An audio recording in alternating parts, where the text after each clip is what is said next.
Hello everyone, আজকে আমরা Edgar Allan পো এর বায়োগ্রাফি সম্পর্কে জানবো এই ভিডিওতে। তার লেখা একটি বিখ্যাত কবিতা টু হেলেন। এই কবিতাটি ফার্স্ট ইয়ারের সিলেবাসে অ্যাড করা হয়েছে। আমরা প্রথমে তার বায়োগ্রাফি জানবো ইন ডিটেল, তারপরে আমরা টু হেলেন কবিতা অ্যানালাইজ করব।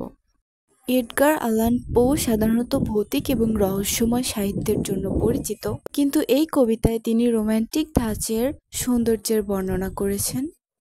টু হেলেন মূলত একজন বাস্তব মহিলাকে কেন্দ্র করে লিখেছিলেন। তিনি ছিলেন তার স্কুলের বন্ধুর মা, যে এডগার অ্যালান পোকে মমতা দেখিয়েছিলেন, তাকে মায়ের মতো করে ভালোবেসেছিলেন।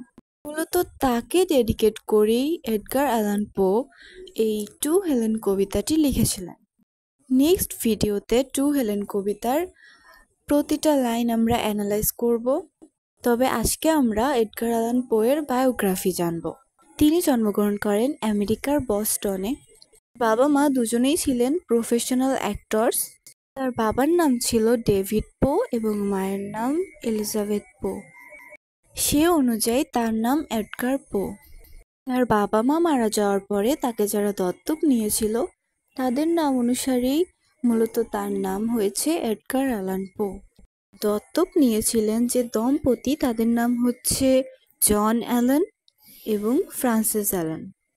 জন অ্যালান থেকেই মূলত তার নাম হয়েছে এডগার অ্যালান পো। এডগার অ্যালান পোকে বলা হয় father of detective fiction, also master of Gothic literature. Gothic literature is that type of literature that combines horror, death and romance. তিনি আরও বেশি বিখ্যাত ছিলেন মডার্ন শর্ট স্টোরির জন্য। তিনি খুব রহস্যময়ভাবে মৃত্যুবরণ করেন। তার মৃত্যুটা এখনও সবার কাছে একটা রহস্যের মতো।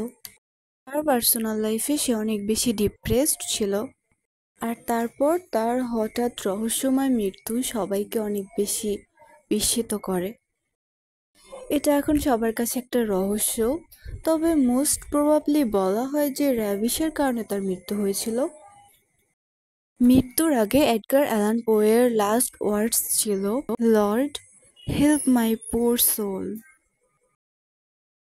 পরবর্তী ভিডিওর জন্য অবশ্যই আমার চ্যানেলটি সাবস্ক্রাইব করবেন। ভেরি সুন টু হেলেন কবিতার অ্যানালাইসিস নিয়ে আসবো। তো দেখা হচ্ছে নেক্সট ভিডিওতে। বাই।